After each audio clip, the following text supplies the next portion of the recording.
चीन के बॉर्डर पर बीते 5 साल में एक जैसी 3 घटनाएं हुई हैं। तीनों बार चीन की सेना झुंड बनाकर आई और पिट कर लौटी। पहले डोकलाम, फिर गलवान और अब तवांग में जो कुछ हुआ उसे देखकर चीन के सबसे बड़े मिलिट्री थिंक टैंक मास्टर सुन त्सू की याद आ गई। लगभग 2300 साल पहले द आर्ट ऑफ वॉर लिखने वाले सुन त्सू ने युद्ध जीतने का एक मंत्र दिया था कि अगर दुश्मन सभी मोर्चों पर मजबूत हो तो उससे निपटने की तैयारी करो। अगर दुश्मन तुमसे ज्यादा ताकतवर है तो उससे बच के रहो।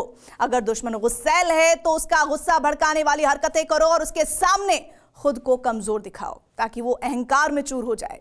अगर वो आराम से हो तो उसका चैन छीन लो। अगर दुश्मन की सेना एकजुट है तो उसे अलग करो। हमला उस जगह करो जहां दुश्मन बिल्कुल भी तैयार ना हो। क्या LAC यानी लाइन ऑफ एक्चुअल कंट्रोल पर चीन इसी रणनीति को आजमा रहा है। डोकलाम, गलवान और तवांग में चीन की सेना ने जो कुछ किया उसका इतिहास क्या है और आगे क्या होने वाला है, इसी पर है हमारी ये स्पेशल टेली सीरीज लगाम, अ ब्लो टू एक्सपेंशनिस्ट, जिसके पहले एपिसोड में देखिए सनक, mistakes on the mountain.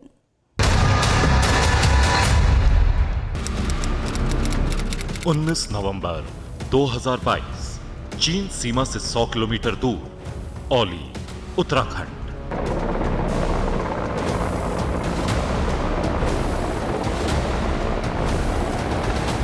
Bharat और अमेरिका चीन की नजर में उसके दो सबसे बड़े दुश्मन,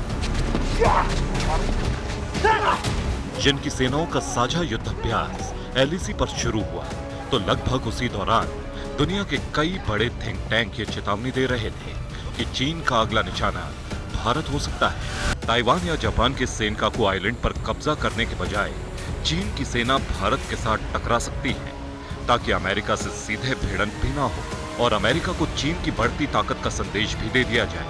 ये अटकलें औली में भारत और अमेरिका के साझा युद्धाभ्यास के बीच शुरू हुई। युद्धाभ्यास शुरू हुए अभी महीना भर भी नहीं बीता था कि औली से लगभग 2400 किलोमीटर दूर चीन ने अपना असली चेहरा दिखा दिया। 9 दिसंबर 2022 तवांग से 30 किलोमीटर उत्तर पूर्व LAC यांगसे।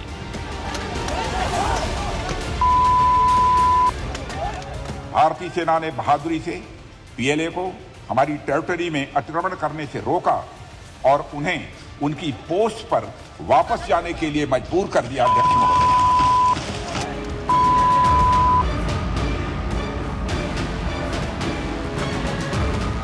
तवांग में चीन की सेना ने एक बार फिर पुरानी चाल ही चली। मैकमोहन लाइन यानी LAC पार कर रहे लगभग 300 चीनी सैनिकों को भारतीय सैनिकों ने रोका तो कटीले तारों वाले डंडों के जोर पर चीन के सैनिकों ने गुंडागर्दी शुरू कर दी, जिसका जवाब उन्हें भारतीय सैनिकों ने उसी भाषा में दिया।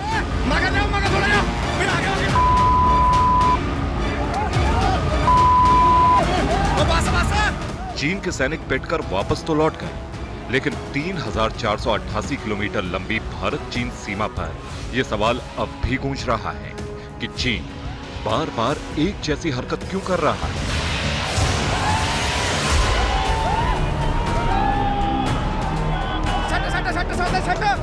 तवांग से पहले चीन की सेना ने लद्दाख में घुसपैठ करने की कोशिश की।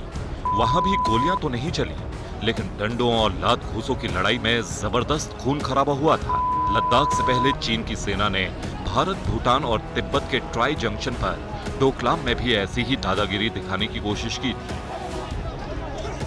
This is not only of 2020, they try to come every year. And every year they make 2-3 such attempts to come and they're rebuffed every time. Is that the level that PLA has gone down to? Yeah. Hooliganism and street fighting? Or they're a professional 21st century army? On one side they try to show their technological prowess.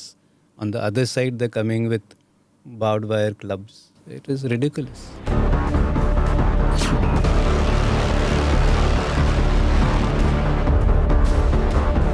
बार बार आना और पिटकर वापस लौटना चीन की सेना की ये सनक है या फिर किसी बड़ी साजिश की तैयारी, ये अब किसी की समझ में नहीं आ रहा है।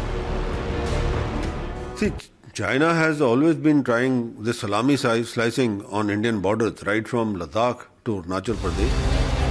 भारत और चीन के सैनिकों के बीच LAC पर टकराव पहले भी होता था। I don't think he'll be having 你跟他讲，我现在有我到他那边去，行不行 I drive the car to Zed. She fussies is okay. Border पर गश्त के दौरान दोनों देशों के सैनिक अक्सर तू मैं करते थे और पीछे हट जाते थे। लेकिन डोकलाम में जो हुआ, गलवान में जो हुआ और अब तवांग में जो कुछ हुआ, वो चीन के सैनिकों की रूटीन गश्त नहीं थी। रूटीन गश्त यानी बॉर्डर पेट्रोलिंग में 2-2.5 दर्जन से ज्यादा सैनिक नहीं होते, जबकि डोकलाम, लद्दाख और ताइवान में सैकड़ों और हजारों की संख्या में चीनी सैनिक एलएसी पार करके क्या हासिल करना चाहते थे, इसका जवाब चीन ने कभी नहीं दिया।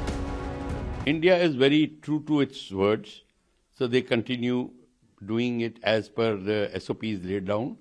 But Chinese are waiting. So they wait for a chance where they can violate, they can intrude. सलामी स्लाइसिंग टैक्टिक्स पड़ोसी देशों की जमीन कब्जा करने की चीन की ये सबसे शातिर चाल है, जिसका इस्तेमाल वो एलएसी पर लगातार कर रहा है। सलामी स्लाइसिंग का मतलब अपने तय इलाके से 4 कदम आगे बढ़ो और फिर 3 कदम पीछे हट जाओ, यानी पहले की पोजीशन से 1 कदम आगे तक कब्जा। लद्दाख में घुसपैठ के बाद चीन पीछे हटने के नाम पर नए बंकर, नए हेलीपैड और नए मोबाइल टावर लगाने में जुट गया, तो तवांग में एलएसी के बिल्कुल पास उसने गांव बसाने शुरू कर दिए हैं। अरुणाचल प्रदेश के तवांग के जिस इलाके में चीन के सैनिकों ने घुसपैठ करनी चाहिए, उसे 1962 की लड़ाई में चीन अपने कब्जे में ले चुका था। चीन ने तब तवांग से अपने सैनिक क्यों पीछे हटाए, आपको चीन की इस चाल की वजह भी बताएंगे। फिलहाल बात चीन के इरादों की। चीन एक तरफ तो बातचीत से विवाद सुलझाने का दावा कर रहा है और दूसरी ओर एलएसी पर तनाव का बारूद बिछाने में जुटा है। एलएसी पर चीन की रणनीति में मास्टर सुन जू के द आर्ट ऑफ वॉर की छाप बहुत साफ दिख रही है।